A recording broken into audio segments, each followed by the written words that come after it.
മണിക്കൂറോട്ട് അടിയാണ്. 1.5 മണിക്കൂറോട്ട് ഈ കാണുന്നതെല്ലാം ബാച്ച് തിരിച്ചടിയാണ്.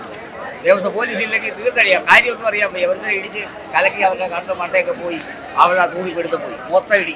നമസ്കാരം, കൊട്ടാരക്കര മീഡിയയിലേക്ക് സ്വാഗതം. കൊട്ടാരക്കര KSRTC ബസ് സ്റ്റാൻഡിൽ വിദ്യാർത്ഥികൾ തമ്മിൽ നിത്യേന സംഘർഷം.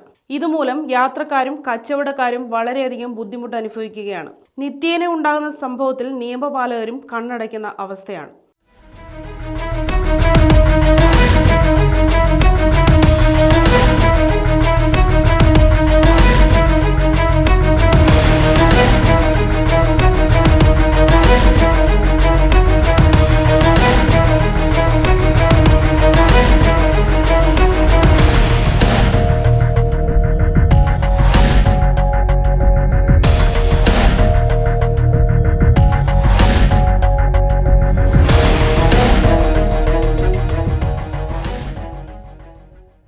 പെണ്ണുങ്ങൾക്ക് വേണ്ടി ഈ വിദ്യാർത്ഥികൾ വ്യക്തിയുള്ളൊരു സംഭവമാണ്. പെണ്ണുങ്ങളെ കൊട്ടാരക്കര ബസ് സ്റ്റാൻഡിൽ വന്നാണ് ഇവന്മാരെ അടിച്ചു തീർത്തത്. ഒരു കുട്ടിയിടാണെങ്കിൽ കണ്ണ് അടിച്ചു പൊട്ടിച്ചിരിക്കുകയാണ്.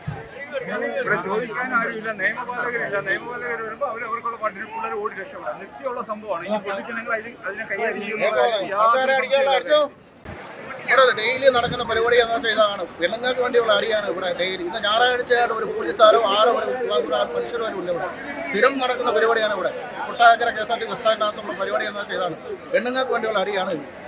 കോളേജിൽ നടക്കുന്നവരോ സ്കൂളിൽ നടക്കുന്ന എല്ലാം നടക്കുന്ന പരിപാടി എന്ന് വെച്ചാൽ ഇതാണ്. എല്ലാം അടിച്ചു കയറുക ബസ് സ്റ്റാൻഡിനകത്ത്. ഞായറാഴ്ച ആയാലും ബസ് സ്റ്റാൻഡിനകത്ത് അടിയാം. കാരണം ഞാൻ 4 മണിക്ക് ഇവിടെ ഡ്യൂട്ടിക്ക് കയറുന്ന ആളാണ്. കഴിഞ്ഞ 1 മാസത്തിന് മുമ്പ് ഇതുപോലെ ഭയങ്കരമായ ഒരു സംഭവം ഉണ്ടായി. ഒരു പയ്യനെ ഒരു സംഘം ആൾക്കാർ ഒരു ബസ്സിൻ്റെ അടിയിലിട്ട് ചവിട്ടി തേച്ച് ഒന്ന് നശുഷിയാക്കി. എന്നിട്ടും പോലീസുകാരില്ല. പോലീസുകാർ അപ്പോഴൊന്നും സമയത്തിന് വരുന്നില്ല. അടിയും കഴിഞ്ഞ് എല്ലാവരും അങ്ങോട്ടും ഇങ്ങോട്ടും പോയി ഹോസ്പിറ്റലിൽ എത്താറാകുമ്പോഴായിരിക്കും മിക്കവാറും പോലീസുകാർ വരുന്നത്. ആ ദിവസം ഞാൻ പോലീസിൻ്റെ അടുത്ത് പറഞ്ഞിരുന്നത് 3:30 ആകുമ്പോഴത്തേക്ക് ഇവിടെ പോലീസുകാർ എത്തണം, അല്ലെങ്കിൽ പിള്ളേർ പോകും. നിത്യം ഉണ്ടാകുന്ന ഒരു സംഭവമാണ് അടിപിടി. ഗ്യാങ് തിരിഞ്ഞാൽ അടി ഉണ്ടാകുന്നത്. കോളേജ് നടക്കാത്ത സംഭവത്തെ പോലെയാണ് ഇവിടെ വരും അടി ഉണ്ടാക്കാൻ. ബസ്സിൻ്റെ പുറകിലും ബസ്സിൻ്റെ ബാക്കിലും അവിടെ ഇവിടെ ഒന്നും അടി ഉണ്ടാക്കാൻ. അടിക്കാൻ റെഡിയായി കഴിഞ്ഞാൽ ആൾക്കാർ കൂടുമ്പോഴത്തേക്ക് അവന്മാർ കൂടി അങ്ങോട്ട് ഇതവിടെ നടന്നുകൊണ്ടിരിക്കുന്ന സംഭവം. ഇതെല്ലാം കഴിയുമ്പോഴായിരിക്കും പോലീസ് ഉദ്യോഗസ്ഥന്മാർ വരുന്നത്.